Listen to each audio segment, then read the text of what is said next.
Good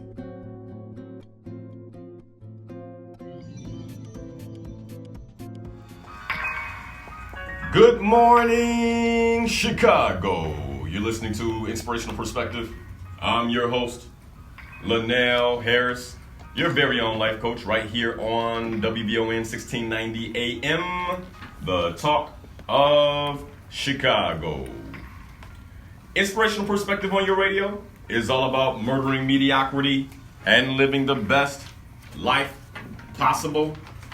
So as I ask you, every Sunday morning at 7 a.m., are you living the best life possible? And this is the place to be to explore that possibility. Well, good Sunday morning, everyone. It's good to be back in the studio this Sunday morning, back in Chicago after the transformational tour of Ghana. I'm fired up this morning. It's 7:12 a.m. this Sunday morning, and I have an all-star cast here in the studio with me this morning.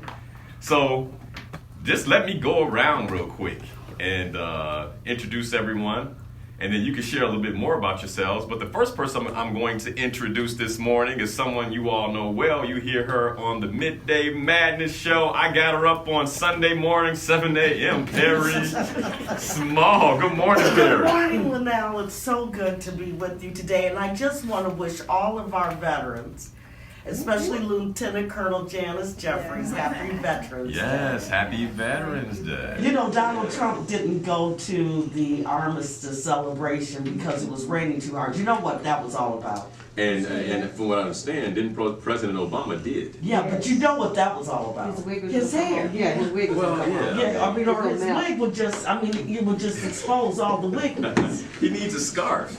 You know, the sisters got to teach him how to wrap a scarf around his head. Or either find a fedora. Something. Yeah. But he's meeting with Mr. Putin today. On Veterans Day, huh? to get his marching orders. He's meeting with Mr. Putin today. Well, Perry, it's always good to have you in the studio. Thank you so much for being on the show Friday. It was amazing. Did you see all the views? I did. It was awesome. And we're going to keep it going this morning. Oh, okay. Yeah, so thank you. So you interviewed me Friday. I'll be interviewing you today. Oh, wow. As a matter of fact, this is the first time I think I've ever had the opportunity to interview you. It'll probably be the last. All right. Well, I'm going to make the best of it. So Perry Small in the studio, and then we also have Cynthia Armster. Good morning, Cynthia. Good morning, Linal. How are you doing? I'm well. And Cynthia was on the tour as well with us. Cynthia, tell us a little bit about you and who you are in the world. I always talk. I'm a mother of two young adults right now, 31 and 21. My baby will be 21 in 2 weeks. But I am retired from the state of Illinois education system. I am currently finishing up my dissertation at Northern Illinois University, and I do substitute teaching with Betty Shabazz Charter School, and I am one of your life coach mentees. Client. Yeah. I'm a client of Linal Harris, and I am one of, 20 some odd people who just followed you. You said, I'm going to Ghana, who wants to go? We said, yeah, we're going to go Linal. And, so we have a lot of faith in you, and I was really admiring how you had your family with you, and so for us to be a part of this family excursion to it was a tour. Let me tell you, it started as a tour, but when your family says, "Hey, I want to go," you don't say no to that. You don't say no, but I thought that was profound. They had that Yeah. kind of Yeah. faith in you.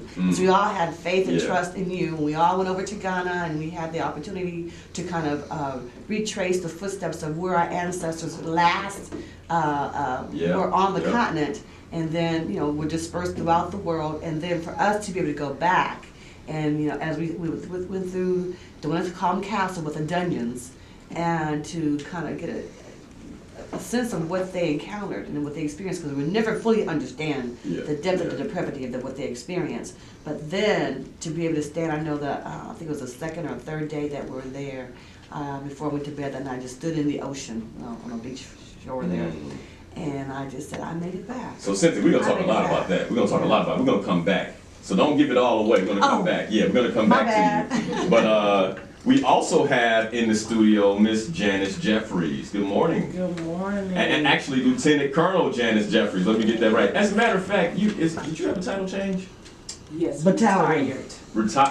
Yes. Okay. But she was but also you remained- promoted to battalion commander. Yeah, so you were promoted before you retired, right? Right. Yes, and that was really an experience of the good, the bad, and the ugly. But, you know, having been commanding of 900 soldiers, so at my peak I had like maybe 786. Mm-hmm. So that was definitely a challenge. And as I retired, I wanted to come with you so that I could say, hey, let me get the disdain, the disgust of having served 30 years off my spirit and soul. However, let me say this though. I want to say thank you to all those who have served, still serving, and please be safe out there. So definitely that's one of the reasons why I wanted to go. And we're gonna get more into that. Yes. Because everybody who went on the tour had an intention, created an intention for why they were going, right? And so you shared a little bit about your intention. I'm gonna come back to that later. Y'all trying to give it all away. We got a 2-hour show. We got to spread this. We got to spread it out like peanut butter. Okay, so all right. Okay, so then we also have my mom in the studio, representation of my family. So good morning, mother. Good morning, Linal. Looking all beautiful. Well, thank you, sir. Well, my name is Mildred Harris, and I'm the mother of 6 phenomenal children, with Linal being the oldest of them. And right now, one of the things that I do is I talk with other people about parenting and trying to help people work through some difficult issues with their children.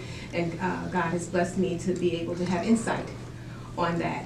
Also, I work for Joliet Township High School Transportation Department right now, and I am very much excited about being here and having that opportunity to travel with you to Ghana and having so many of my family members there. Wow, I met some phenomenal people. Part of the tour group, became friends with these wonderful women here, and I just can't even express the joy and the excitement that I have for having been on that trip and the changes that it's made in me. Awesome, awesome. All right, so 4 phenomenal women in the studio. I know, so we did have men, for the men who are listening, we did have men on the trip, but the brothers, I was like, I gotta get some diversity in here, right? And Freddie, who's listening, had to go to Indianapolis. Richard, Quentin, everybody else had, conflicting priorities, but they're listening and they'll be calling in. Okay. So excited about that as well. So if you were on the tour, you couldn't make it into the studio. I know a lot of you couldn't.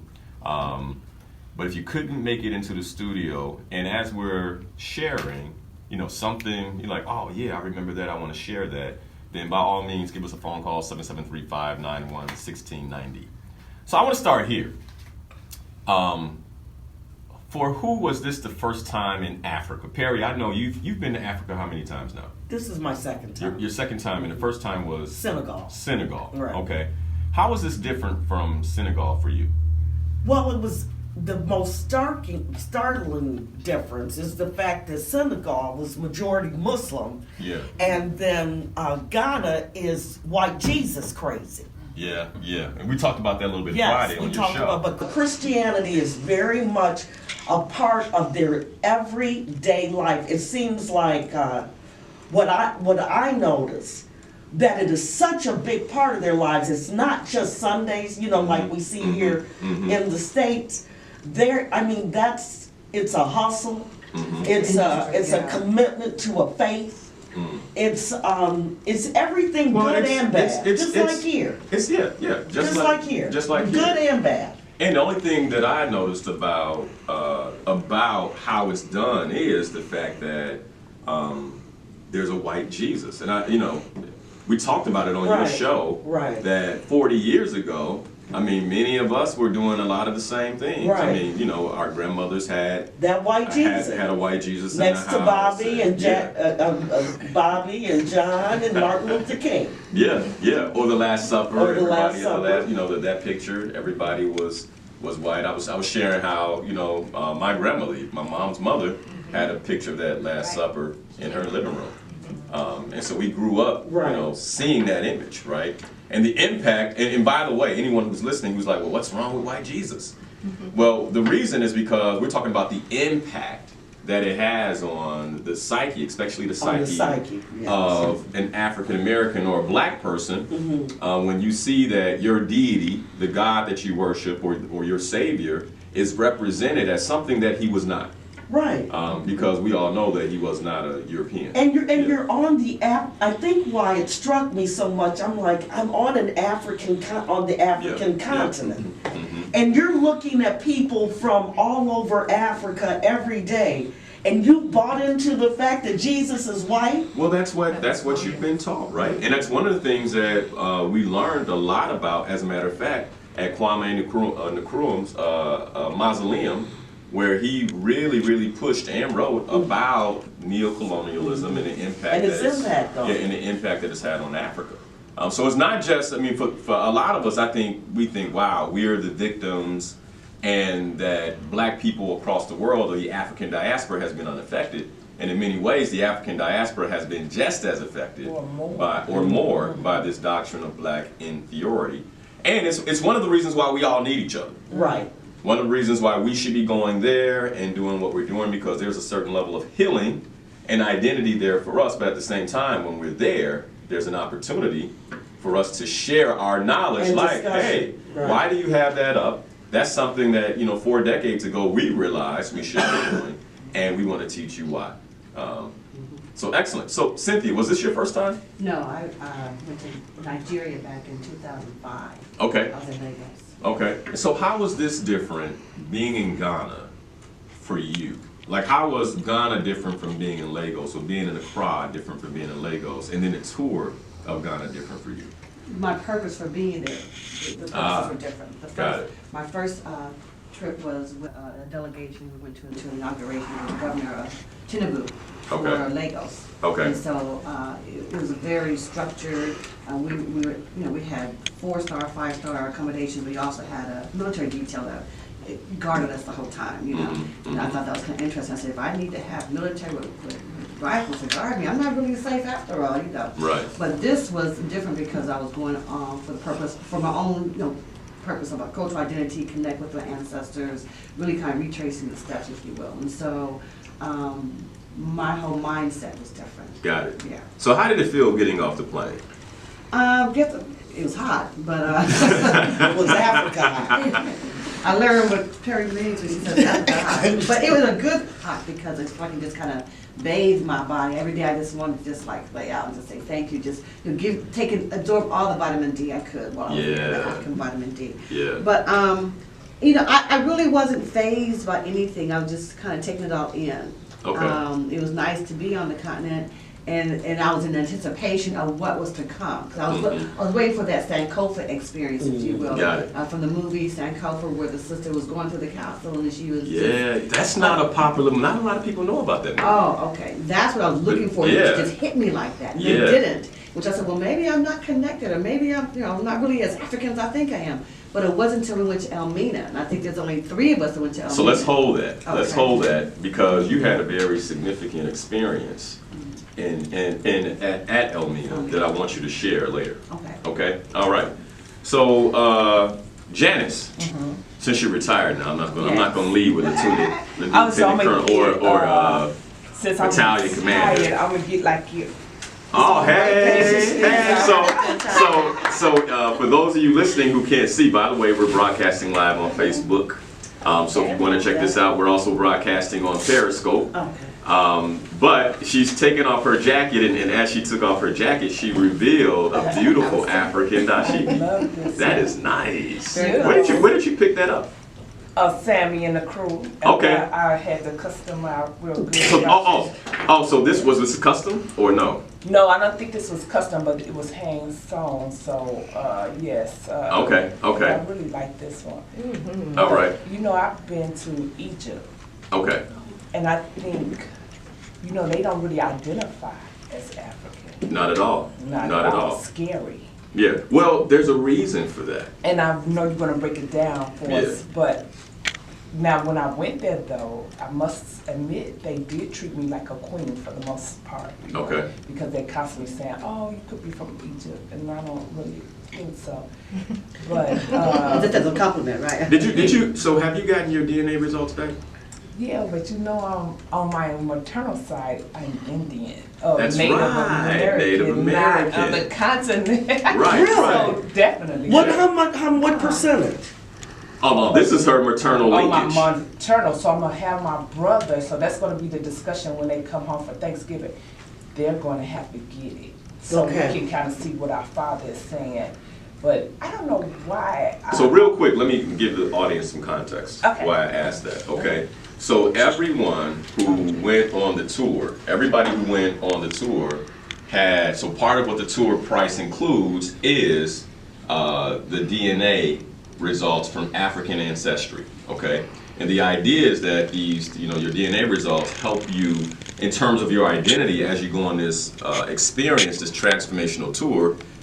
You have an idea of where you're from, right? So for me, I'm from Burkina Faso. Burkina Faso is north of Ghana. And so when I went on this experience for the first time, in my mind frame was thinking of my paternal ancestor who was just north of Ghana and the experience he likely had, going through the slave trade, Okay. right? And so when they introduced me to Asim Manso, which we'll talk about a lot later, I'm like, wow, that's a 400-mile walk for him, right? So I was processing that, and it linked me into my identity, but also the power of my ancestors, okay? The reason I was asking that is because when they said, well, you look like us, you could be one of us, etc. Often we get confused, but Janice knows, right? And what she found out is that on her maternal line is that her ancestry is not African, but it's Native American. And what we were laughing about is, a lot of people say, yeah, I'm Indian. And I'm like Pocahontas. What's Right. But they, Elizabeth Warren. like Elizabeth Warren, right? But in this case, Janice actually she has to prove it. And you probably have more Yeah. DNA than Elizabeth Warren did. Definitely. Oh yeah, I'm sure. Wow. I'm sure. Yeah, because it links directly back. Yeah. It links directly back. Wow. Okay. So continue, please. But let's go back to the difference also. I don't know why this is a big thing for me, but Egypt, the parts that I was in, they don't understand waste management. And we saw some of that in Ghana as well. Yeah. And how important that is to your health, your well-being, and we tend not to think of those things, those underlying things that can cause. That's a great observation. I don't know why that, because it's a caller that calls into WBON all the Cell. time. Cell, That discusses how important it is For us to to have keep clean your neighborhoods. Environment You can clean. be poor, Right. but to keep your where you are clean and tidy. Not that I'm working on that as well, but that's the biggest difference, one of the biggest difference I saw, because there used to be a joke which I never appreciated from some of the soldiers that the flies in Egypt was the Egyptian Air Force. Because if we would be running, and I kid you not, the flies, like you swat a fly in America or wherever, they'll kind of leave you alone. Oh no, those flies in Egypt was coming for you. And they would always want to run with people. And I'm like, am I smelling or something? Right. It just really fazed me. Beautiful country. I think the people. But the plastic and the filth. So let me ask you this, Janice. So you made so Egypt was the first time, Ghana's the second time. Right. What was different about Ghana? One, I think though their hustle is real, and I really appreciate. So we're gonna talk about that. Right. So let's hold that. Yeah. But the hustle is real, and for anybody out here, because we talked about that quite a bit during the tour, because I think often we think that we've done all that we can do, right? As business people, as entrepreneurs, whatever, we think we've done all we could do, and those young men and women in Ghana showed us what it looks like to hustle. But their reliance on the government is non-existent to as well. We have interesting. But let me say this. Yeah, that is a difference. I felt safe the whole time I was there. Because you were. But still. Because you were. How do you know that you're safe? And I love their aggression. I love that. Because oftentimes. So and when you say aggression, give us some more context. They wasn't taking no, even the young people, and I appreciated that. Because you know what I equate that to? Because when we were going home, there was a woman who looked like Stacey Abrams. I don't know if y'all saw her, and I told her, I said, "Oh, you look like Stacey Abrams," and I thought she was American. And when she started speaking, she said, "Who is her? Who is Stacey Abrams?" And looked just like her. And I appreciate how Stacey Abrams is standing her ground to make sure every vote is counted. Yes. See how things are circling, how everything comes and touches everything. We have to be more resilient and stop allowing people to say, hey, I'm going to define you. No, I'm going to define myself, like it or not. You know, and I'm going to appreciate, you know, I might not like it. I'm going to appreciate you for who you are. But I'm going to be who I am at every turn. And oftentimes, that's some of the issues I had being an officer in the United States of American Army. Got it. So you hit a lot. You hit a lot. We're going to come back to some of that. The hustle is real. No does not mean no to them, and not in a bad way, right? But one of the things I talked about on the show before I left was how we experience no, right? How we experience no. And many times when someone says no to us, they're not really saying no. What they're saying is not right now. What they're saying is later. What they're saying is I'm not sure. What they're saying is I don't have all the information I need. And what I appreciate about the hustle in Ghana is that they keep asking until they get to the root. You know, if you say no, they say, okay, you don't want that? Well, do you want this? Right? Oh, you don't? No, I don't have time right now. Well, brother, it'll only take a moment. Look at these bracelets, right? So they don't take no. Sometimes our feelings get hurt when we hear no too many times. And over there, that was not, I mean, there is something to be learned from the entrepreneurs in Ghana. We'll talk about that. I'm a person that oftentimes will say no. No is like my favorite word. No. And the reason why no is because for so many years during my addiction I was a people pleaser. I was a people pleaser.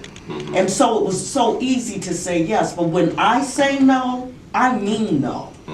I did not have that type of attitude when I was with my people in Ghana. I did not have that attitude. Got it. You know, I mean, I appreciated they loved them. you. Yeah, and I appreciated them. Yeah, I did. I loved them. Yeah, Perry would look at the paintings, and you know, but when you were ready to be done, you would say, "I'm done," and they believed you too. Yeah, because I think they kind of figured like she's but I was like, I'm done.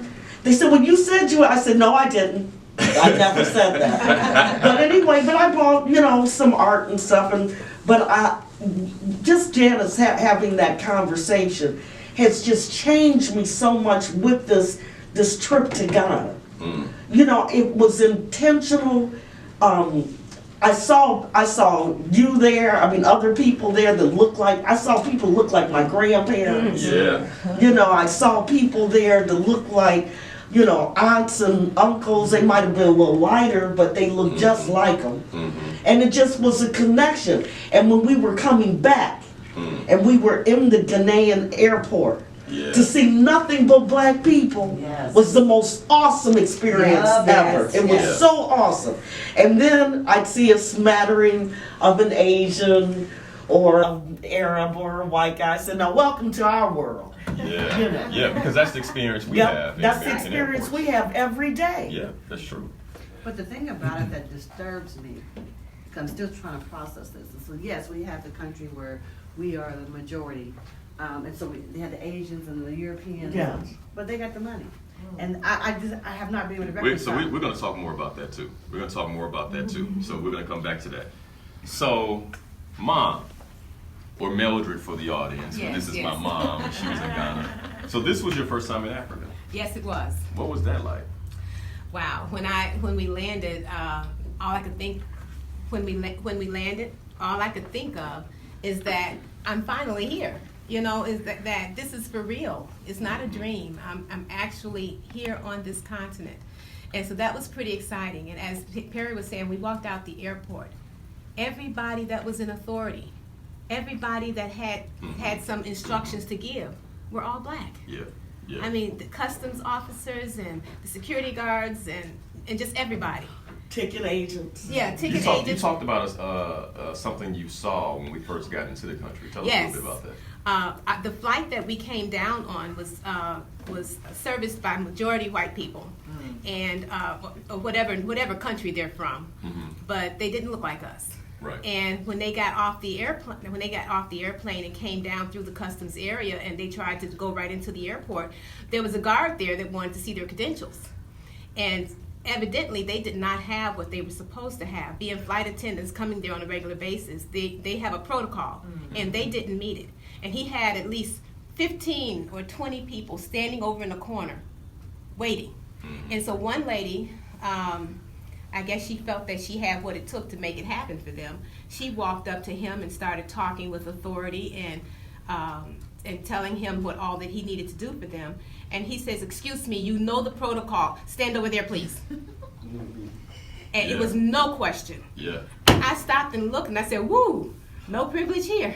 Yeah. Nobody got the same too. Yeah, no privilege. Right. Yeah, and that was as soon as, we were going through passport control. We were still going, Yeah. yes, we were Yeah. in line, and they all had to stand to the side, and they were irritated and tired and Was all that that. Air Emirates?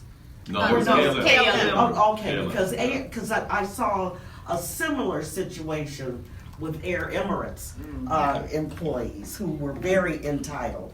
Yes, and they just expected to walk through, and they Yeah. were very irritated that they had to stand and wait for whatever had to happen. I have no idea, but it was very interesting. They were very much in control, and I looked at that, and it just made me feel empowered just watching Yeah. it. Yeah. You know, and the other thing that I was going, Janice just took the words right out my mouth. I had wrote down on my notes, no, don't take no for an answer. That really blessed me, because as being a budding entrepreneur, many times we hear, no, not now, I'm not interested.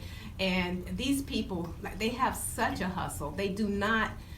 They hear no and they smile at you. It's like, oh, we're just starting our conversation. Yeah. You know, Yeah. and when we were leaving the marketplace, I had a unique experience that I actually had a couple of other times, where they're so warm-hearted, and most of them called me mom, and I know that has to do with age and all that. They seem to have a great respect for the mothers of their land, because they really, Absolutely. they really honored me as a mother. Oh, that's beautiful. And I just felt it everywhere I went. They would call me mom, and one person walked past and called me Queen Mother, and that was, it was just really heartwarming. And I mentioned to one man, I said, no sir, I'm done, not spending any more money. I only take gifts. And he gave me a gift. I was blown. Yeah. He gave me a gift. I said that to him, and then later on, as we made a little stop, Linal and I was getting back onto the van, to the little bus that they hired, and the guy was trying to sell me something, and I said the same thing to him, and he says, "Okay, Mom, take this then," and gave me a bracelet. And I was like, oh, these people are so warm-hearted. They have a hustle, but they don't seem to have the spirit of greed. Right.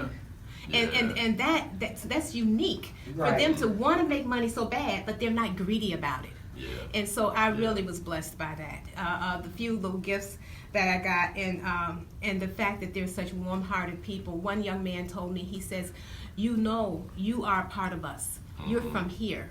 You're supposed to be with us. Yep. You're our family." And he looked at me and gave me a big hug. And I said, "Oh my God, I am your family." Yeah, You yeah. don't know, he really touched the strings in my heart when he did that. And it's funny because Perry from the show on Friday, one of the things that was asked was, do you think that the Ghanaians are genuine? Right? Oh, yeah. And what I wrote back is absolutely. Now, everywhere you'll find someone who can be fake, right? As a matter of fact, I had some words with one of the gentlemen who was selling items to our group about he would never sell anything to another group of mine because he wasn't genuine, right? He wasn't. Yeah. You would call him out. Yeah, when you said that, Yeah. because to put it into some more context, the reason why they are so much more aggressive with African Americans, they don't treat the Europeans that way. They don't treat the Arab, they don't treat the Asians. Their aggressiveness is towards us because we are family. If we have They see us as family. They see us as family. Absolutely. And if we have means, we should share our means with them. And there's something Is there else. something selfish about that? I think not. And I'll tell you, Perry, there's one more thing. They know that we actually connect with the wares that they're selling. From the bracelet to the dashiki The kente to the cloth. necklace to the kente. I mean, they know that we connect. And so when they see us coming, they're like, wait a second, this isn't a customer who's buying this because I was in Africa Right. and I just want to buy it. You know, it's They know, you know, that it's a part of this us. is a part of us, and this person will wear my wares, move around, tell people about my wares, and so I want to give this to them. And not only that, and see, they even have been turned into marketing geniuses. Because clearly, a lot of people that go to Africa are part of the Divine Nine, for sororities and fraternities. So a lot of the things that they sell They sure were. within the kente cloth, they'll have, like Cynthia's, AKA, They'll have that. and They'll have that, what's that, Richard, he's an iota. Right. He had never heard of iota, right? Do you know he had that stuff made up the next day for Not even the next, no, it's a day. It's the same day. He got back on the bus. Yeah, before He we had got it back made on the for him. bus, yeah. Yeah, he had it made for him. But so they know that if we as African Americans come to Africa, we're coming there for a reason. We're coming there to connect with them. Right. We're coming to, because we have educated ourselves about the continent and want to educate ourselves more. It was so fascinating. And let me just say this, Linal was a wonderful tour leader. As we were on the buses and what you would bring into the conversation, and to see your relative, a young girl, a millennial, break down. Talking about See, Keela. yeah, Keela. that broke down because Fine. Yeah. she doesn't understand, like we're so used to being beat up here in the States, she doesn't understand why nobody will apologize. Yeah. She's too young to realize that that's been our reality. See, they're a lot different than we are. Yes. Yeah. The Generation Xers and the baby boomers. Right. The millennials are a different animal. Yeah. And they are going to demand. answers. They want answers. Yes. And that's what you're seeing, what we saw in Tuesday's midterm elections. That's what you saw. That's beautiful. So Perry, we don't have you in the second hour. So I want to start with you. Okay. Okay. Around. So you've been to slave castles before. You went to Fort Amsterdam. Like you said, it was hot. You kind of like, woo. But when you got into the fort, what was that experience like for you? The experience, first of all, it gives me chills. And you know what, let me set some context. So that you all know, Fort Amsterdam is one of the sites of the slave dungeons where they held our ancestors. And so when we were in Ghana and Cape Coast, we had an opportunity to go through 3 different slave dungeons, okay? The first was Fort Amsterdam, the second was Cape Coast, Right. and then the third was Elmina, right? And it Okay. never got easier. This is the point. As a matter of fact, it got harder. And if we would talk, when we would talk about how the women, they were all chattel, but the women had even more currency because they were women. Yeah. And that disturbed me, because it's much like what we see today in trafficking. Women are seen as, their bodies are the currency. Yeah. Property. Yeah. Right, and it bothers me that we were there like that to this day. And just the cruelty. I think what the little film that we saw when we went to the Ashanti Mansion. Yeah, the Ashanti, you mean the Ashanti Palace? Yes, when we went to the Okay, palace. all right. And that film that we saw. Was it the palace or was it Asimanso, the slave river? It was It's the Lady palace. River. No, it's at the palace. We saw two different videos. Oh, I saw the one at the palace. Where they Ashanti knocked Palace. out his teeth. Where they knocked out his teeth. No, that wasn't the Is that the palace. slave That was river? the Okay, slave that's river. That was the slave river. Oh, Yeah. So Asimanso. Yeah. So Asimanso. Okay, Yeah. well, wherever I saw it. Yeah. Okay. Keep going. And when I saw the brutality, how there were Africans that would have rather starved themselves to death than to go on with this passage, and how they would knock their teeth out, forcing them to eat some kind of gruel. I mean, everything that we saw. When I saw the bath, you know, the river of the bath. The last back. The last bath. It just did something to me. It just, So if you can describe what it did for you, what it did was, it made me, I took it personal, and it was about me. Okay. If my family could see what, I didn't tell the listeners today, is that I brought my ancestral families back to Africa with me. I wanted them to travel this And journey. explain what with you me. mean by that. And just their spirits. Mhm. I wanted them, because I asked them all the time to watch over me. I said, we're going on a trip. We're going to Ghana. And so I was there, and I could feel that their spirits surrounding me when I saw and felt uncomfortable. They would comfort me. And so when I saw what these people had to go through, and that might be why I'm standing here today. There's something in my DNA that keeps me focused and brought me to the point where I am today. Because I was a hot ass mess. But I had a lot of growing to do. And what I hear and what you're sharing, Perry, is the fortitude.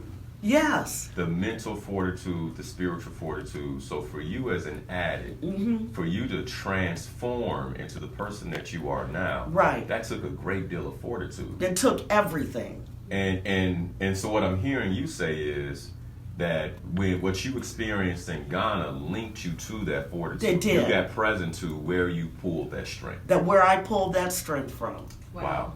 That's Yes. where I pulled my strength. And that's why, you know, when you have negative things that are happening in your life, it's not, there's nothing wrong with admitting that things are not going okay. Because your ancestors will hear you and they will pull you up. And I know many people say that's God, but a lot of that has to do with those spirits and the people in the bloodline that I come from. Yeah. Beautiful. So that was Anson Manso, an experience that you had there. Yeah, Was there anything else that you'd like to share about the slave castles, about Anson Manso? I'm really offended that they call them castles. Right. Yeah. I'm very And offended. We talked about that. that Friday. And Linal finds it offensive too, as you expressed on Friday. Yeah. I want these people to understand what their people, because we asked the question of what they teach students about slavery, and everybody's like, not much, not really, not much. And you would think that's what we would say here. We know a lot here in the United States. We've got some great people that, you know, Dr. Anderson and, you know, you got the Conrads and all Claude of these Anderson, people. et We've cetera. got, especially here in Chicago. But I can tell you that it was life-changing because, of course, you guys were talking about, and I'm not going to be here, you were talking about how the people are so poor and, you know, they don't have a lot. Well, that's because of corrupt governments throughout Africa. But it's hard for all of us to digest that when you have cobalt and you have diamonds and you have oil and you have all of these ore, you have gold, you have ore, you still diamonds, you have all of this. Why is anybody living in poverty? Right. Because you think about the Saudis. Yes. They have one commodity, oil. and everybody gets a check. It's being exploited. And to your point, because I know a lot of people had questions about the poverty there, right? And one of the things we did on the tour when we got back to Accra is we went to the mausoleum for President Kwame Nkrumah, right? And what we learned there at the mausoleum is that as he began to stabilize Ghana, so that Ghana received their independence, and as he began to stabilize Ghana, that he was overthrown in a coup that was financed by our tax dollars. American genetic. Yeah, that was financed by our tax dollars, right? So when you go over there, and to your point, Janice, when you see the filth or the poverty, it's, you know, every time that many African nations begin to really turn the corner, something happens to destabilize it, right? And that's what. And by the way, not just that country, they destabilize the entire continent. region. West Africa, Burkina Faso, like different. They destabilize the entire region, so that way you can't get help from the neighbor. Like, you know, so that's why, like, when, you know, 45 calls it an S-hole, and Michael Cohen says, his former attorney says, he had such disdain for these. He doesn't recognize it, just like something as small as the territory of Puerto Rico. There are reasons it is American dollars and greed that often keep these people in this kind of poverty, and there is no infrastructure for recycling and, you know, garbage pickup. You know, we take that for granted. Right. Well, they're learning. Right, and they're learning now how important it is. In Kwame Nkrumah's book, Africa Must Unite, one of the things that he talks about in the book is the difficulty of independence and freedom. Yes. And how when they gained their independence and freedom, that a lot of the infrastructure, the import, export, all the things that, in this case, Britain had established in Ghana, they ripped away. You want to be independent? Yeah. We're going to take it all. That's right. And any documents they left, he said there was pages missing. I mean, they would pull out key content to ensure that you're not going to get back on your feet easily. Right. So, yeah. And then when they went to go to other countries, you know, he started connecting with China and other. Well, that's why they like to get rid of you. And then they got rid of him. When he went out of the country Yeah. again, they just took him on out. Yeah. But thankfully, you know, he was over with Sekou in was it Guinea-Bissau? Guinea-Bissau. Right. Yep. So he Yep. became co-president there. Co-president there. But right. it's just, you know, and it But not continues. of his country. I know, I get that, but I'm saying, but Yeah. that whole mess continues today because we saw with Gaddafi, he was working to unite and say we can exist outside of being controlled, if you will, by America and Europe, and they took him out.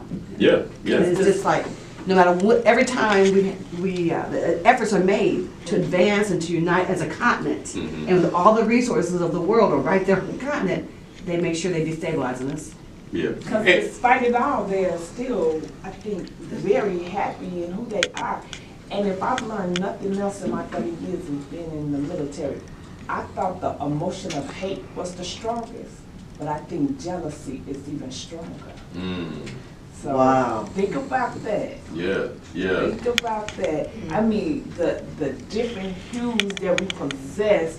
I mean, and I don't know what it is about hair. I mean, we are just some wonderful people. We just need to recognize this. Hey, we deserve better. We deserve the best. Stacey Abrams, I'll go back to her. When I heard her speak, it's almost like I was hearing Dr. King come back and say, hey. Yeah, powerful Her speaker. defiance. She is. Yes. Her Her and defiance. standing in her truth. And standing And in challenging the system. She understands what she's dealing with. Yes. It's a system of inequities and white supremacy. And She said, racism. and just a blatant voter suppression. She says, no, I'm not going to stand for this. I want every vote counted. Yep. And this is one of the reasons why I'm passionate about building the bridge between us as blacks in America and our African brothers and sisters. starting with Ghana and Rwanda, who, in my opinion, are very, very special countries. Not to take away From anyone else, from anyone else, right? But very special countries because of their history and the link, right? And for Rwanda, the link to forgiveness, right? That I know many of us need to learn, right? They have that, and they've shown us what it looks like when you can completely forgive and then grow outside the influence of European powers, right? And by the way, there's a lot of media attacking them now. Yeah, you right? noticed that. A lot of media attacking them now. Attacking who? Yep. Attacking who? Rwanda. Right. Yeah. In terms of the presidency and President Kagame. They're highlighting the women in the in the parliament. I'm not sure. So 50% of the cabinet that he chose is female. Exactly. Right? Exactly. And I'll tell balance. you, and when I was on the ground there, the people love him. Right. And so one of the things that we have to do It's protect is them. Support him. is support That's that, right. But not only support that, but also be educated enough to know when we're getting lies and when we're getting truth. Let's go to Rwanda. Oh, that's next. That's next. Yeah. Let's go to Rwanda. Well, right now we're talking about Ghana, and for Ghana in particular,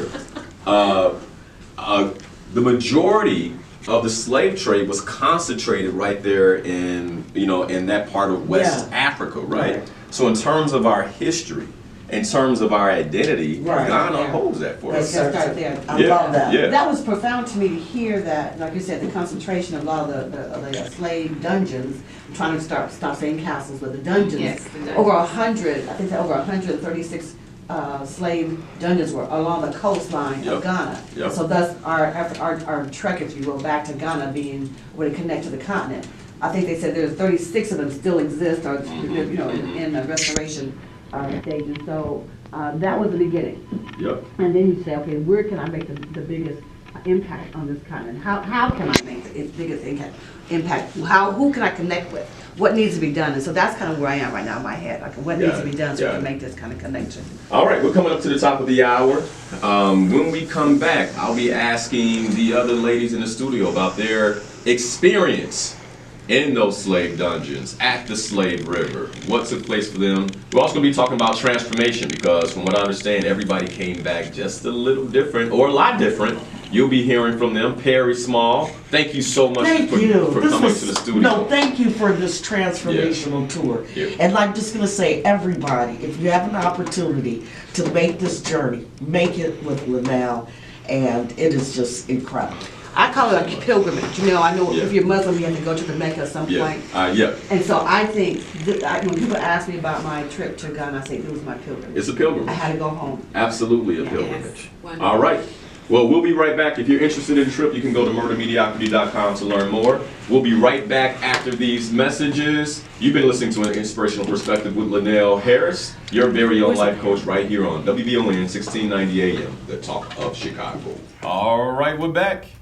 You're listening to Inspirational Perspective with Linal Harris, your very own coach, right here on WBON 1690 AM, the talk of Chicago. All right, so we're in the studio with a cast again of all-star characters. Cynthia Armster, Janice Jeffries, Mildred Harris, and Vivian Redwood has joined us. Good morning, Vivian. Good morning. How are you? So she's taking the place of Perry Small, who had to leave at 8 a.m. So thank you for being here. So Vivian, since you're new, we'll start with you. Tell us a little bit about who you are in the world and why you chose to go to Ghana. All right. Good morning, everybody. I'm Vivian. I'm an educator here in Chicago, inner city, in Inglewood. And I chose to go to Ghana because I wanted to find out more about where I come from. And I took it from the sense of personal interest as well as because I'm an educator and I sit in front of students every day. I wanted to see how I would be able to enlighten them as well. So it was a twofold journey for me. Got it. So thank you for sharing. So to kind of get you caught up to where everybody else is, was this your first time in Africa? It was. And how did it feel being in Africa for the first time? It was euphoria.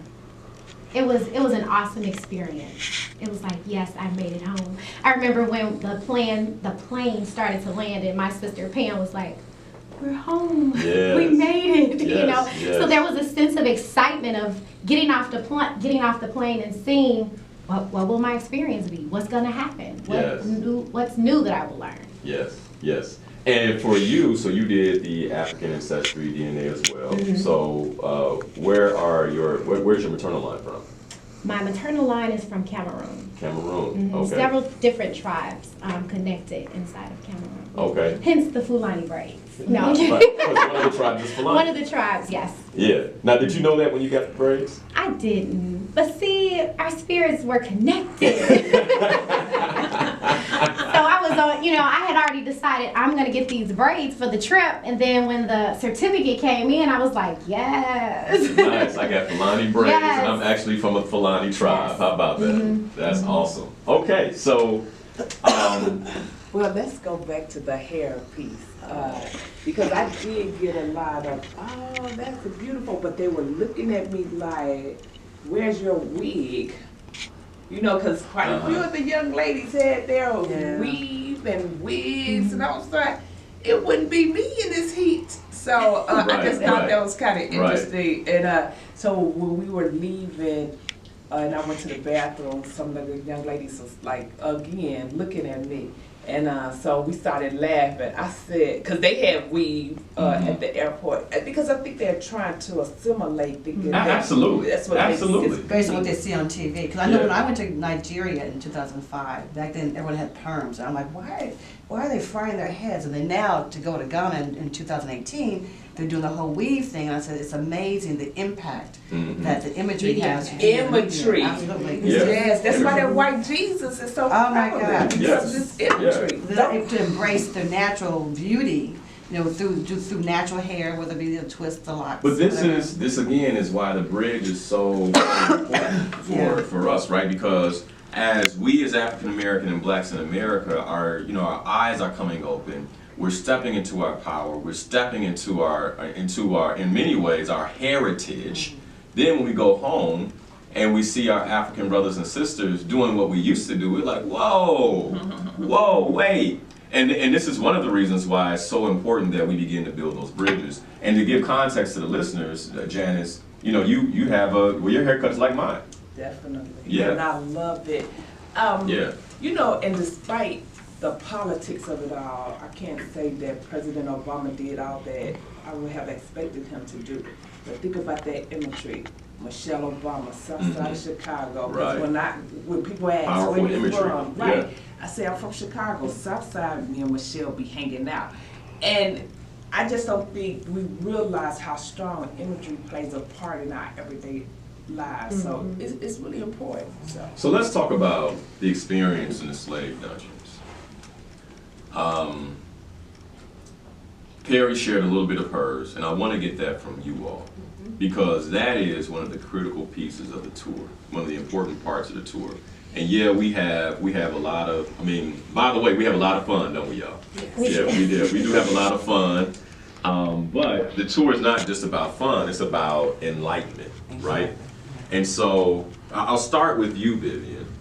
And then we'll just kind of move around the table here in the studio.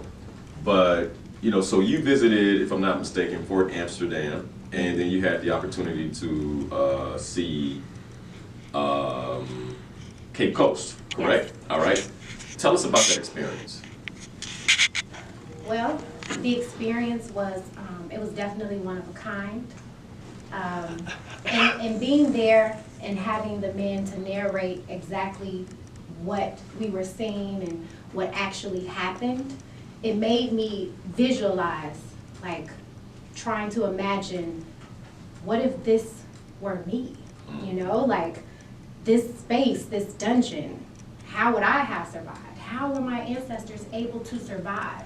And throughout the whole trip, I felt like it actually gave me a greater sense of pride of who we come from. Because there's no way, you look at it now, you're like, there's no way I would have been able to survive in that stone cave. There's no way. Yeah. So it was definitely an experience that I'll never forget. And in having to teach students about slavery and looking at the text that I'm providing for them and teaching them, it's such a different experience of having to go through that Yeah. You know, teaching it is almost, it's just different. Yeah. So let's tell me a little bit about the pride. So it gave you a sense of pride. How will that change you moving forward? Like when you think about your ancestry, when you think about your personal identity. And see, I think that ties directly to how you talked about like imagery and knowing who you are.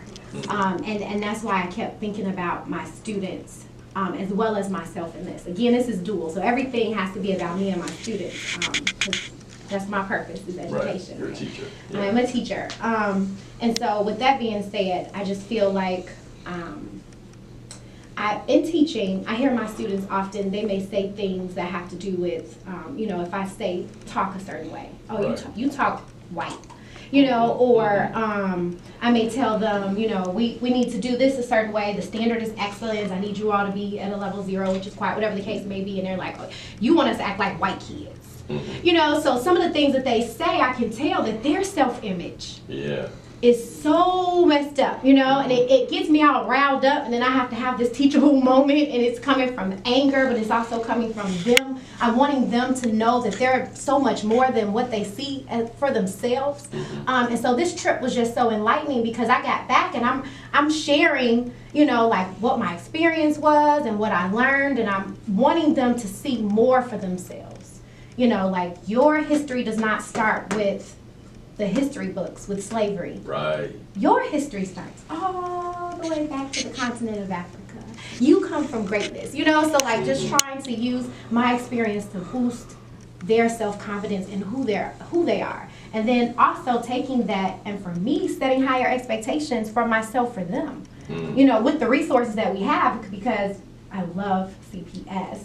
Quote unquote, right? But the resources that we're providing for our students isn't always the best. And with that, sometimes as teachers, we get into a slum and we're like, you know, we can't do this for our students. And sometimes we're like, oh, we can't expect our students to do this because they don't have this. And in visiting, yes. And so in visiting Ghana, it became even more of an eye-opener, like, please, we've got plenty. Yes, Yeah. We have plenty.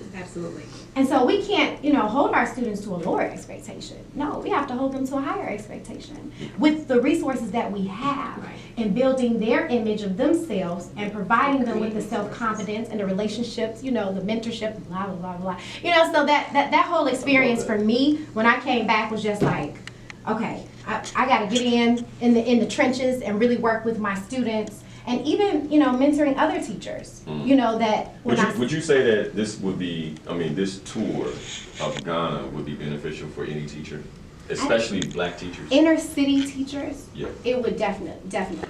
Okay. Definitely. Got it. Because you know, with teacher burnout comes that, you know, all of a sudden, you know, he can't come in and learn because he dealt with having to, you know, cook dinner last night for the family, or his mom, you know, she wasn't there, they had to get up, whatever the expectation is. I dealt with one student whose mom I talked to, and she's like, we haven't had any electricity all weekend, so that's why she came to school in a funk. You know, and so when students come to school and they have these issues, and we don't want to, you know, undermine those, but we still have to hold them to the expectation, like, yes, it's tough.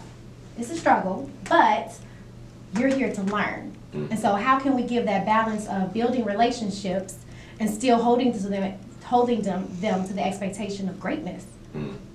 But no, I just wanted to say this. When she said inner city teachers, I'd like to say that I think any teacher that teach black children. Yes, you're right. And the reason why I say that is because we went to the schools, you know, my children started to get school in the suburbs. The older two, I pulled them out after that. But the teachers have this idea that black students have a lower ability to learn. So they water down the education, and then they will give them high grades to make their parents think they're doing well. Yeah. We had a situation in our family where one of my family members was a top student at one of the suburban schools. But when I tried to help her with her ACT scores, her testing, she was testing 12, 13, and 14 and graduated with a gold, with one of the top 10 of her high school. I was horrified. I was horrified. Linal went to a private school and he graduated, he tested high in the 20s, but he got no honor. She tested in the teens and graduated with Honest. Was honest. Yeah. It's a mental thing. We make our children You're think right. they're smart by giving them good grades. I care nothing about grades. I want to see this knowledge that you say you have demonstrated in how you talk, how you walk, how you conduct yourself, how you interact. If you can't show what you know, you don't know. It's the full Yeah. package. Yeah. So, Vivian, real quick, Asin Manso, did that have an impact on you, the Slave River? You know, anything there? I mean, you shared a lot already. I'm sure it's all collective in what you share, but anything else? The last bath, the place of the last bath. Last bath, yeah. Yes, I'll never forget it. I'll never forget it. I had to have Pam take pictures, right? As I touched the water. Because it was this moment of, I am where history happened. I am where my ancestors once were. I am in this moment with them. And I can do anything. Yes. Nice, nice. I can do any, if being there and this is what has happened to them, and seeing the bamboo trees that they said they tied them to, and the pineapple crops to down the road to the marketplace, and the visuals and everything else. I'm like, I can do anything. What is it that I can't do? Nice. So what would you say is your personal level of transformation you experienced as a result of this movie? And part of it I just heard, like this pride and this sense of Confidence. empowerment. Confidence? Nice. Confidence. Confidence. I think I came back and I was like, okay, I got to step my game up. You know what I'm saying? I was like, okay, something's got to change. What was I working on before I left? How can I continue? What else can I do? This is not enough. Where I am is not enough. There's so much more that I can do. I need to get started. And time is of the essence. Awesome. Love it. Thank you, sis. Appreciate that. All right, Cynthia, you had a very visceral experience. You and I have talked about it, but it's not for me to share. It's for you to share. So tell us a little bit about your experience in the slave gardens. Okay, again, I referred earlier to the movie Sankofa, where the sister was I think it was at Cape Coast, and doing the photo shoot, and it was just a job, and she was laughing, and it was very frivolous, and the spirits, our ancestor spirits, kind of visited her, and helped her to understand that this was a sacred place, if you will, and that this was not a place to be playing around, and she didn't realize what had transpired there, et cetera, et cetera. So I was looking for that kind of experience, something really profound. When we went to Fort Amsterdam, it was a very somber place, and you kind of just be in the moment. I didn't have that Sankofa experience. And we went to Cape Coast. Again, it was educational, and it was very enlightening, but I didn't have the experience. And I think I was one of 3 that actually went to Elmina Castle. Right. Because I was just determined to I was there, I want to go see everything I can while I'm here.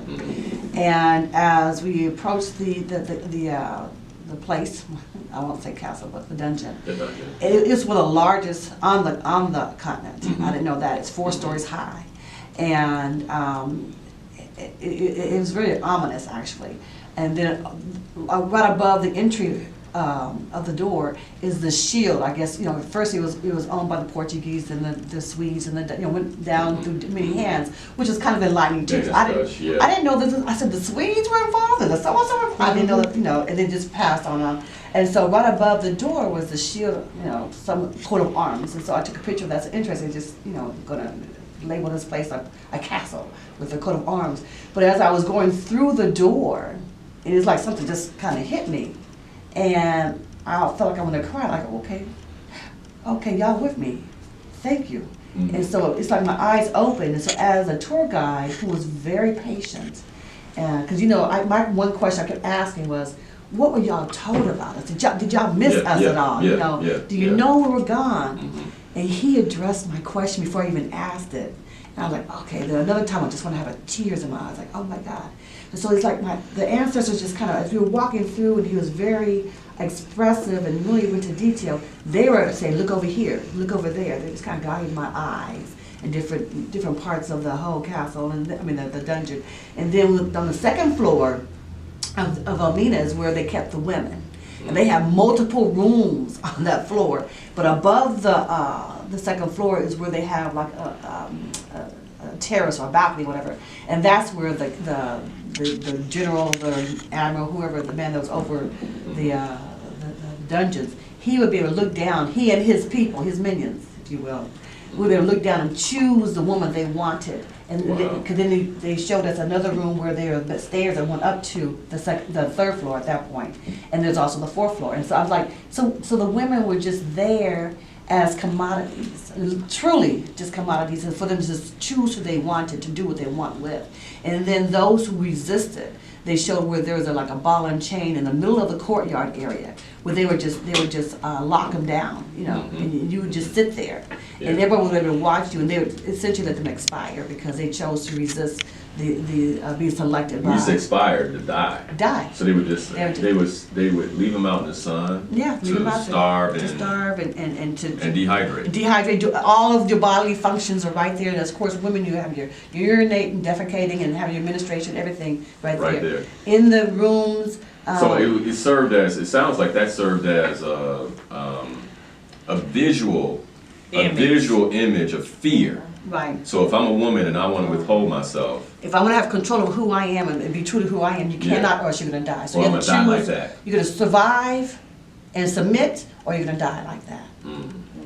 That was profound. Yes. And then they showed us the passageway where they would load them onto the ships. And unlike when we went to Cape Coast, where it was a door that opened, it was very, very narrow. One person at a time. Yeah. And out, it's like almost a cliff, so they would actually have, I guess, a ramp or something that came up to the dungeon, and they would walk out. And so I just peered out, and unlike when we went to Cape Coast, where it was kind of like a marketplace, it was very somber. And it's like they said, see, this is where we left. And so that's where he's like, and I came back to you, I said, my people left out of Elmina. Because they came and they walked me through.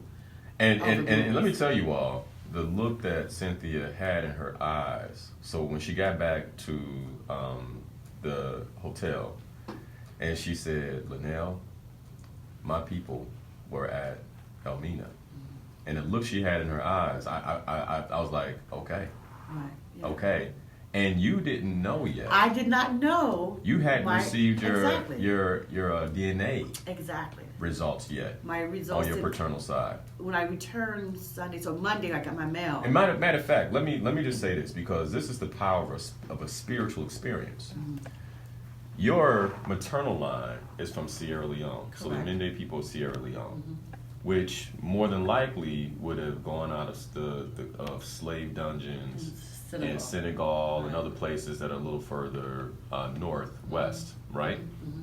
So for you to have that experience and not know your paternal line, but say with clarity, my people came through there. Then when I saw your eyes, I was like, I wonder if Cynthia's people are Burkina Faso. Like when you walked away, I was kind of like, I wonder if Cynthia's people are Burkina Faso. Because if they were Ghanaian, it would show up in who you are, right? But Burkina Faso is a little different. And so when you texted me when you got home and you shared that with me, I was blown away. How did you feel? I'm like, oh, I'm cousins to Linal and Mildred. Cousins. For real though. Yeah, no, I was like, oh, okay, wow. So that then I said, I connected. I said, of course, I grabbed the map. I mean, where's Burkina Faso? So that was the northeastern part of Ghana. And so, like you said, they had to make that whole trek down. So the whole the river, the slave river experience, and the Elmina Castle, and just all of that. I said, oh wow. They were with me. That's what I was looking for, to have that experience. I said, well, thank you, God. So how has that changed you? I don't know. It's more like an affirmation, if you will. I think I've said, everybody, it was interesting, the clothes that I chose to wear and my jewelry, I think, I've been African for quite some time. Yes. So everyone kept saying, did you get that here? I said, no, I have this. This is a part of my wardrobe, Because that's been my experience of you in terms of how you show up is, you like, I am from the continent. I wear I'm from the continent. I wear my hair like I'm from the continent. I dress like I'm from the continent, etc. Yeah.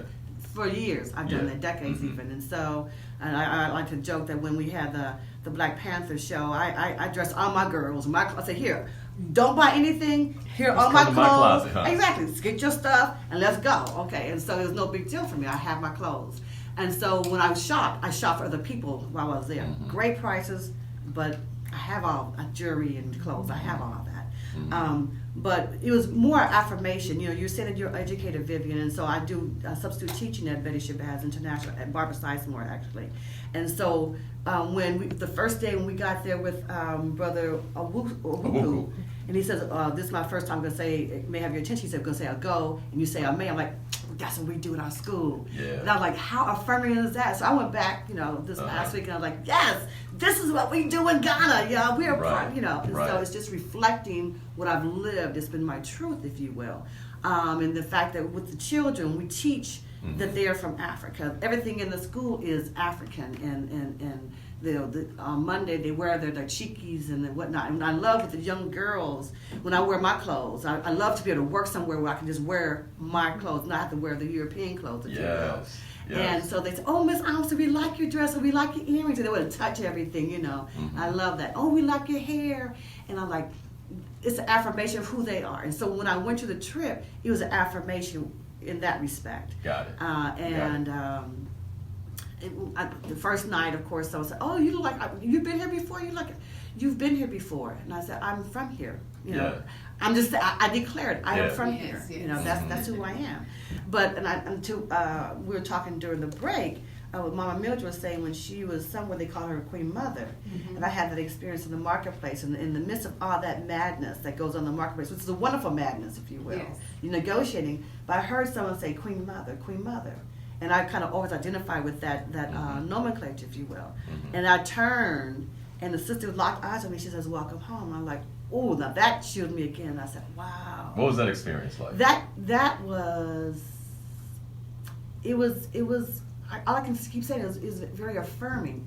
I said, so she sees in me that I am her. I am she. I am from here. Yeah. I am the cousins from way back in the day, if you will. Yeah. And that I have come home, and I'm supposed to be here. And thus, we went to University of Ashesi. Am I saying that correctly? Yes. And I was speaking to the sister Diane Davis. She said that she, too, when she came back, she knew she had to stay there. And so... Who, by the way, is from the States. From Diane Philly, Davis. yes. She's from the States. Philly. And she's part of the faculty there at Ashesi. Exactly. Yeah. And so when we finished our wonderful gathering with the young people, and I found it very interesting. I'm looking for the question to be answered of, what were you told about us? Do you know about us? And the brother he was from Kenya. His name was Wayne. He says, we're so thankful that you guys want to know about us. And I'm like, wow. So we all want to know about each other because we know we're connected some way, somehow, But I asked Diane afterwards, I said, y'all got any jobs here? And she says, as a matter of fact, we do. We do have some openings. And so she gave me her card, and the first thing Monday morning, I shipped off my resume and my CV. Yeah. I said, wouldn't that be awesome if I could That have would the be. opportunity to, relocate? I'm open to it. They call So it Cynthia, we might be on tours because, by the way, Ashesi, so that was new to the tour. That wasn't planned. Oh, that was awesome. And by the way, Ashesi is considered the Harvard of West Africa. So these really? students, they have a very rigorous curriculum that they go through. And these students are from 30 different countries in Africa, throughout Africa, where their parents send them to Ashesi in Ghana to learn. And so that's something that we'll be visiting that university, and so who knows, maybe we'll be visiting you too. And I think it's the University of Ashesi, University of Legon. So it's like my antennas went up. I was like, I'm an adult educator. I like working with adults. I deal with the children, because that's our core, if you will. So I really appreciate that experience. But my specialty area is adult education. Right. And so I said if I could have opportunity to work at one of their educational institutions there and touch the future leaders of the continent, Right. my work here is done. That's what I need to do. Yeah. Nice. Thank you, Cynthia. Awesome. Thank you so much. So Janice, what about you? What was your experience like in the slave dungeons? So I remember the tour guide, Sebastian. The tour guides, I really were impressed with each and every one of them. Yes. Their articulation, their historic on pointness, because I love people's voices. I love their speech. I'm not very articulate, but when I hear somebody who's on point with their vernacular and all that, it's just amazing to me. Nice. I used to be a Chicago Housing Authority police officer. So one of our police officers said, like in the late 90s, black men were going to be in a museum as extinct. That pierced my heart because I love our people. I love us, the good, the bad, and the ugly. I love us. And I couldn't fathom that. And at that time, I was not a mother, but it got more intense as I became a mother, especially of a male black child. But being there, as devastating as it was, we ain't going nowhere. No, we're not. I In mean, abundance. with all that occurs in America, Africa, we're not going anywhere. And why do you say that? Why do you say that? Like, what experience did you have in that dungeon that gives you that level of clarity and assurity that we will be? Think about, that film, because I'm a big teeth person too. I could not imagine, shout out to Dr. Kyra Barnes, my dentist. Mine too. Oh, yeah. I love her. I don't like this going to the dentist, but I love her. These people somehow made it through the passage. Yeah. That we going through right now is nothing. If you think about the devastation, that's why I hate going to the African American Museum in DC. Prior to going to this trip, if you go down to the basement of there, I think that museum is that's where it starts. The first level First one, level, yes. level Yeah. one. So going through there and you're listening to, I would hear the water in that one where you was supposed to be in the boat. Bottom of the boat. Devastating. And then people, other than us, knowing more about our history than we know. You get off on our trials and tribulations. I got a problem with that. But, not that we're from the continent on my maternal side, so I don't know if I necessarily felt, that the spirits necessarily, but I just don't, I'm inspired. Let's say that made me inspired to say, hey, we some bad people. Yes, we Yeah. do. And I mean that in a good way. Yeah. We are awesome. Yeah. So I think we just need to get that. Now my transformation is not complete. Transformation. But because I know I got a lot of work to do. Like I wore my PT uniform. Got to get back in shape. Because this race ain't finished. Right. And I want to be able to leave not only my child, because hopefully he can go to the school and see how blessed he is. But when I do things for not only That's him. right. You said you want to take your son back. Definitely. Yeah. I me do it too. for my Yeah. niece and nephews. Now I got a great niece. So I'm a very family-oriented person. And like I said, I love my community, even despite, poor politicians not taking care of us, parents not understanding their missions, institution. That's why I insisted that my son go to a HBCU. HU? Yes, because it's about, hey, we got what it takes too. Because what God has for you, can't nobody take it away from you. Amen to that. It's just you got to prepare yourself properly. So let's get on it, people. Just let's get on it and take this trip. So, was everything perfect? Absolutely not, because I thought it was so funny too. Oh, we're going to start at 9 o'clock today. Yeah. And And we had things happen. right, because Yeah. life happens. And I'm Yeah. a military person. So I have no discipline. I really don't. So, and I've always been like somebody late. So I just thought it was so funny because, like you said, I compared it to how when we do things with the soldiers, they got consequences. We had none. But I do say This time there were no consequences. Right. No. I Let me think tell you, as a tour leader, the first time I learned some things. Yeah. But I say this one now. You have video with you all the time.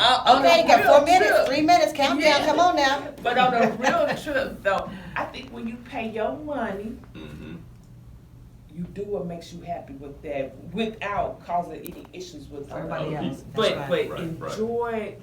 If you Perry, we knew that going in. I ain't going there, you know. So, but that's what I enjoy too, for the most part. You know, hey, this is my money. It's a sacrifice. This ain't no cheap trip. Right. This is a sacrifice, and I think those that can do it, do it.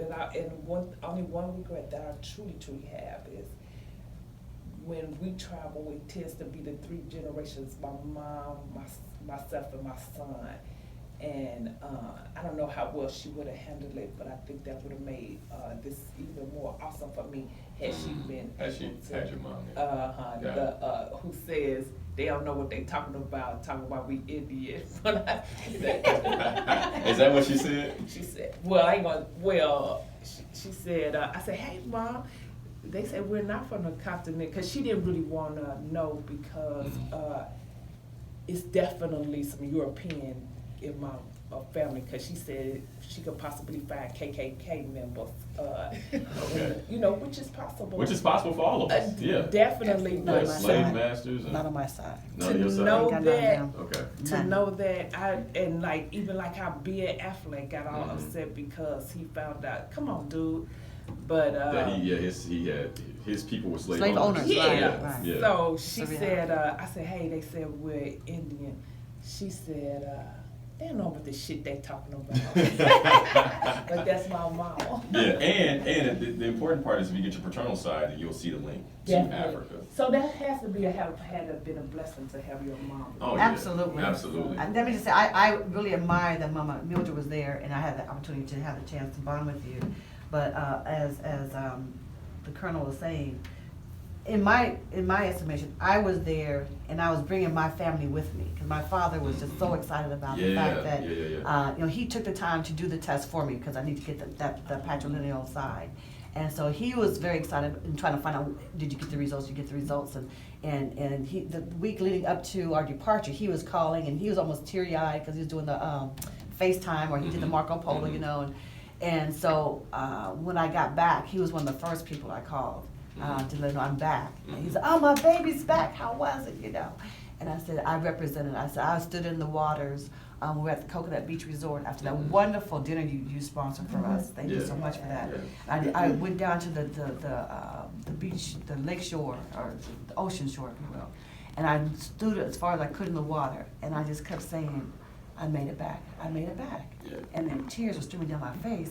But I was like, you know, when you think about all what we went through, and going through the door no return, and we're not supposed to exist and, you know, be who we are and how wonderful we are, to be able to stand there and say, I made it back. I represent Frankston Armstrong, the daughter of Frankston Armstrong, the daughter of Dorothy Armstrong. You know, just kind of went back through my lineage. I said, we're so strong and we're so awesome. I made it back. And in that moment, I said, so I have to do great things. Yeah. I said, I can't go back to being mediocre. Well, not that I was mediocre, but you know, Right, I can't go back and say, this is acceptable. I have to take it to the next level. So it's like next level living and everything that I'm gonna do. But to stand there and having the water just kind of wash over me, and you think about what our ancestors went through, and then I made it back. That was powerful. And you're standing on that shore. I stood on the shore and I said, Dad, I took you with me. Yeah. And I let them know that I am your daughter, and I made it back. Beautiful. And he said, I gotta hang up now, I'm getting emotional. I said, okay. It might not be coincidental that you're sitting here with 4 women. And tell me why. Because again, and this is not to be sexist, but the black community is strong because of black women. Yeah. We give birth. Oh yeah, absolutely. And because I often the cornerstone of the community. I believe that. Definitely. In that, you know, I often say, you know, we're often denied certain things or looked upon as being the weaker sex. And I always say, for the most part, women can do anything a man can do. But one thing you all can't do that we can is have children. Right. Birth. Awesome. And I don't envy that. I don't envy that at all. and bless you. And let me tell you something. When my wife gave birth to my son, I had I've always loved my mother. Mm-hmm. But there was a deeper love and appreciation for you, Mom. Yeah. Oh. And then even a deeper love and appreciation for my wife. Right. After witnessing that, like, wow, wow, The okay, water that opens was up and bring forth a whole that was amazing. It's a miraculous miracle. So I completely agree with you. Two things I want to hit on real quick that you said, Janice, and then we're gonna go to you, Mom. One, y'all said transformation. Do that again for me again. Transformation. So here's the thing. Here's the beautiful thing about traveling in a group. Okay, that Janice and Vivian, you all didn't know each other before this trip, did you? No. And what happens is these beautiful bonds get built, and different things would happen along the trip, and I would hear the ladies in the back say transformation. I mean, and it's just these little pieces that you never forget when you travel with a group. Well, I will always remember this group. And so I had to say that because I love that. And I mean, this kind of created itself as we went on the trip, which happens. The same way the bonds of friendship are created, the bonds of family. I say it felt like a family on the bus. Mm-hmm. Not like a group of different people, but a family on the bus. So that's one piece. The second piece, I forgot the second piece. It'll come back to me. Mm-hmm. But let's go to you, Mom, or otherwise known as Mildred Harris to the rest of the world, yes. Right? So, what was the experience in the slave dungeons like for you? Well, when I went down there, they were talking about how many people were stored in those rooms. Yeah. Okay, and so I would try to close my eyes and visualize because there was only 20 or so of us in those rooms, and we were filling it up pretty well. Mm-hmm. But they were saying like for the men there was 5 rooms, right. 200 people in each one, yeah. 1,000 men. The rooms were slanted so that as they had to use the bathroom or whatever, they had to stand there. Stand each other's They had to stand there, yeah. And it just flowed on the floor by their feet.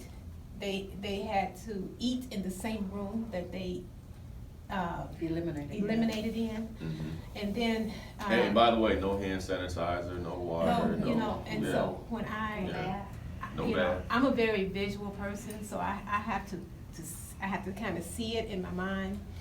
And so I sat there, I stood there and I began to envision this. And then the men, their punishment, if they were difficult, mm-hmm. were to be put into a room of condemnation where mm-hmm. they and whoever else was giving problems was put in this room that had very little air. And difficult meaning I'm not a slave, yeah. I'm not a captive, right. I'm not going to do what you asked me to do. Yeah, right. And these people were, these were people who lived dignified lives prior to that. They mm-hmm. weren't used to cowering down to anybody. Mm-hmm. And now they're being forced to do it, and it was against their instinct. It was mm-hmm. against their human nature. Yeah. And they would be put in this room and denied food, water, and only so much air in the room, so they mm-hmm. began to use up each other's oxygen, and they died there together. Yeah. And that was the intent of putting them there, mm-hmm. to show the other men that if you don't give me what I want, you will go into this room, you'll never come out. If you don't submit. Right, if you don't submit. Yeah. And so then we moved over to where the women were kept, 3 rooms. 3 rooms, 300 women. Mm-hmm. And these women, if they didn't submit to becoming a sexual slave, mm-hmm. then they were put into a room that was called room of punishment.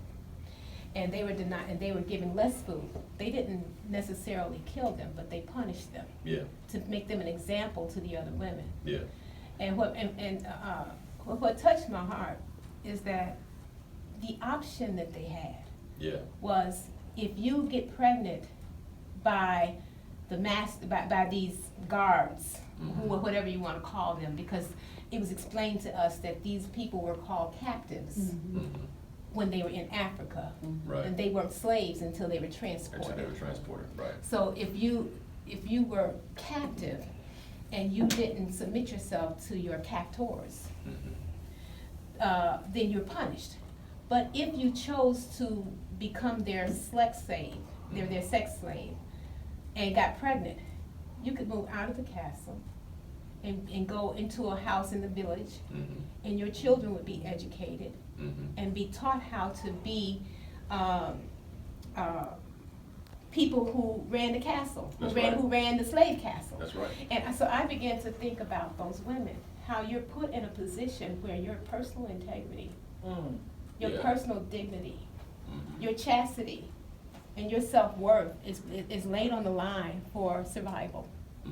And that brought tears to my eyes, because I thought, if I was a young woman and was put in a situation like that, what would you do? What would you do? Yeah. Would I die? Would I give up death? But then if I submitted and got pregnant, I would have to live my life watching my child do the thing that I abhor. Yeah, yeah.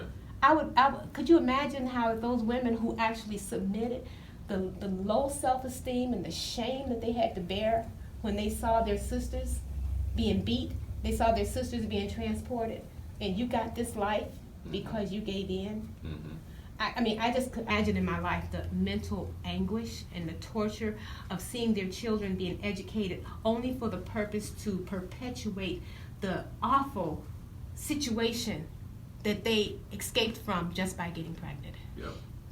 And so there's so much emotion wrapped up in that, and thinking about what these are women just like we are, what they must have been feeling and the decisions that they made, and some of them rather die than let somebody touch them. And get this, one of the things they didn't talk about is if one of the officers really wanted her, they wouldn't kill her. One of the things they would do is they would make that woman hold a cannonball over her head. So she would have to hold this cannonball until she physically gave out, and then they would take her. She was too weak to resist. Too weak to resist at that point. And so it's, I mean, they had, I mean, so we heard some of the tactics, not all of the tactics that they used to dominate our women during this awful slave trade. And not just the women, the men too. That's a part that's not discussed. Yeah, it's not discussed. That whole perverse homosexuality piece. Well, they don't talk about it much in Ghana. And it's interesting because you don't see much of that in Ghana. So I wonder if that's one of the reasons they don't talk about it. I'm sure it happened. It happened. There's rape because I'm sure it happened. Buck breaking and all that. But that really took place in the States. Yeah. That really took place in the States. Let's go to now they get here. Their offspring, Sally Hemings, all that back and forth. Oh, Thomas Jefferson wouldn't have done this, that, and the other. Oh, come on. How many children did she have for him? Right. And then people talking about she liked it. No. She had no choice. She had no choice. And see, and that it continued, and it's continuing even today. Absolutely. And the sex trafficking that's going on, the little girls that's coming up missing, and nobody know where they are. That's right. It's happening in the States as well as around the and the harvesting of organs as well. Yes. That's a big one. Big one. And so there's a lot of that's going on. And so there's so much there, and when I look back and I thought to myself, we were historically made to be ashamed of where we came from, just through the way it was taught, you know, to be ashamed. And even in our families, some of us had more militant type families. That I admire Cynthia. She and we talked a lot on the trip, and how that she has a rich background of being proactive and understanding her heritage. I, on the other hand, I kind of lived in a cocoon, as it were, just not really knowing so much about what was going on around me. But as I began to learn and read, it began to break apart, and I began to see and look around and like, well, why wasn't nobody telling me this? Then I talked to my mom, and I saw that she had a whole nother viewpoint, because she had very little lack of exposure to any real black movements. And so I had Grandma, her and I, we talked about her take on Martin Luther King. She saw him as a troublemaker. Yes. And a rebel rouser. and she was afraid that her children would get involved and get hurt. So you know, and that's another perspective, right? And she was like, hey, I didn't know he would be who he was. He was some guy coming up from the South, coming to Chicago, you know, causing some ruckus, and I'm older, I got to take care of my children. She's working in white people's homes. Yes, my mother was a And private they're duty asking nurse her. in the homes of Yeah. wealthy white people. Yeah, and they're asking her, what do you think about this Yeah, king? they're And trying to she was get like, I sense. think he's in trouble. And she really did. Because the Yeah. preachers in the community, you Preached know, it, preached that he was. Yeah. Yeah. So And so Yeah. I grew up in that kind of an environment where I was kind of sheltered from what was going on out there. And so as I grew older and began to search for myself, because what I found here is that we come from a strong people, strong minds.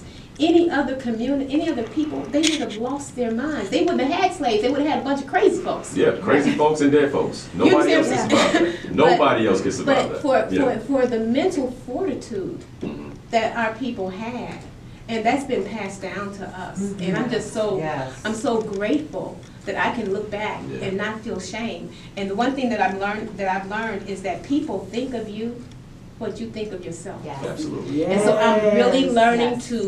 to feed into who I am with self-development, self-improvement, understanding of God's word, being able to know who I am in His eyes. You know, because that's what true humility is Right. understanding who I am versus who God is. Right, Okay, it's not keeping myself down. It's just Right. not getting so big that I think I'm everything. right. You know, Right. and so what I'm learning is that I came from a strong people, and that's in me already. That's right. It's already there. Yeah. And so I am at this time, at this age of my life, trying to peel back and let it come forth. I really desired for my last part of my life to be the best part of my life. It will be. It will be. And you know, that, to that point, I felt the same when we went to the Ashanti Kingdom, the Ashanti Yeah, Council. I know, you know, through our coaching, you know, said for us to identify with someone that, one of the women, That's right. and That's mine right. was Nana Asantewa. Ah, But I knew yes, her story. yes, But I did not know that. she didn't get her power until she was 60. And I'm like, okay, I'm almost there. So I'm about to come into my real purpose. There You you know? go. Just starting to live. I'm just starting to live. I said, because that sister said, no, we ain't going to battle under these, to these white people.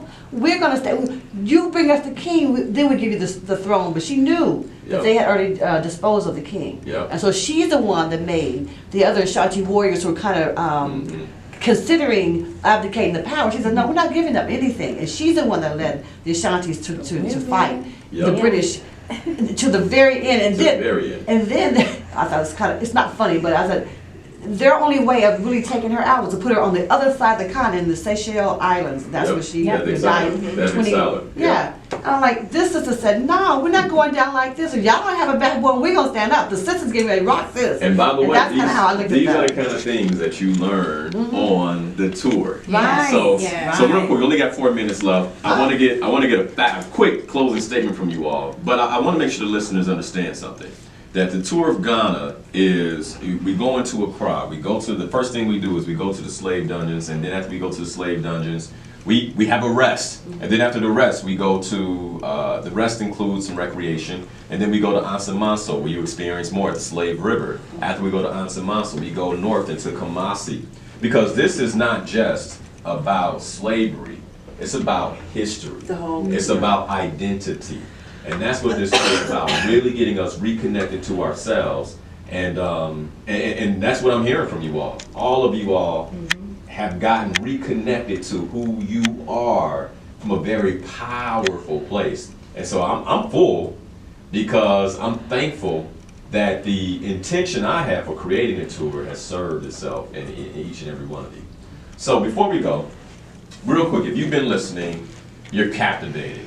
You know you want to go. Go to murdermediocrity.com, and that's where all the details for the spring 2019 Year of Return Transformational Tour of Ghana. Year of Return because 400 years that we've been enslaved, and this is where everything changes. 400 years, 2019 is when it all changes, and we really begin to move forward in our power. And I believe it starts right here with those of us who've been to the continent, who know our identity, who begin to spread this word. So real quick, 30 seconds to close. What would you say to someone in terms of going? Like why should they go, Vivian? Real fast. You should go to learn more about yourself. All right, Cynthia.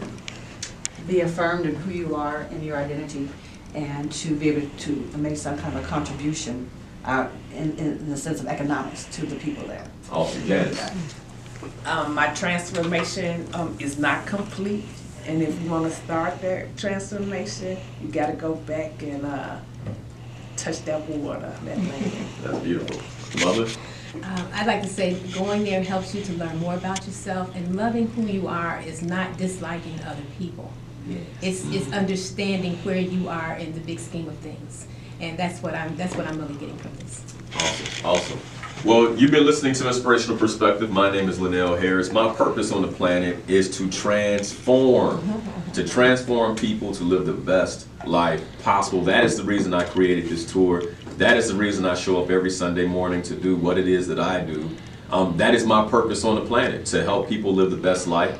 And it is fulfilling. I'm full. I'm happy. I'm so happy you all had that experience. I'm so happy that everyone that went on the tour received a version of what you heard here. And for those of you who went on the tour, thank you again for the trust. For you all here in the studio, thank you for the trust. Transformation! And I'm looking forward to leading not just the tour in 2019, but tours in the future. So please join us. Again, Inspirational Perspective with Linal Harris, your very own life coach. Thank you all for joining. And get inspired. It's a lifestyle choice. Have a great Sunday, everyone. Hi, I'm Mildred Harris. I'm Linal's mom, and I just want to tell you a little bit about my trip to Ghana with him on the tour. It was a transformational tour, and truly it was. When we got there, we went to the slave dungeons and was able to go down there and see just exactly how the people were stored like product, not no care for them.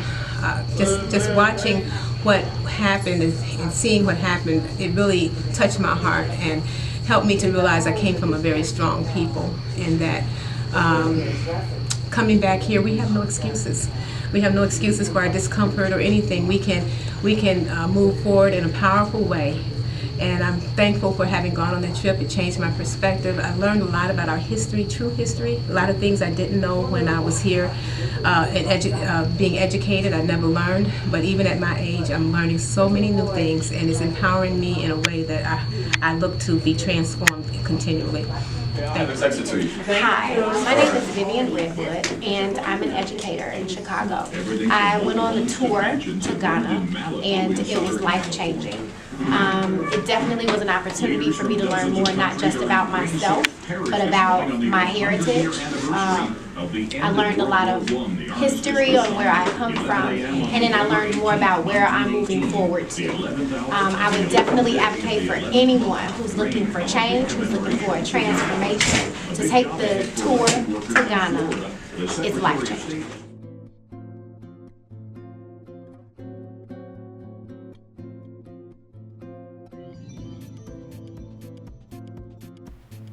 Control your mind, control your world.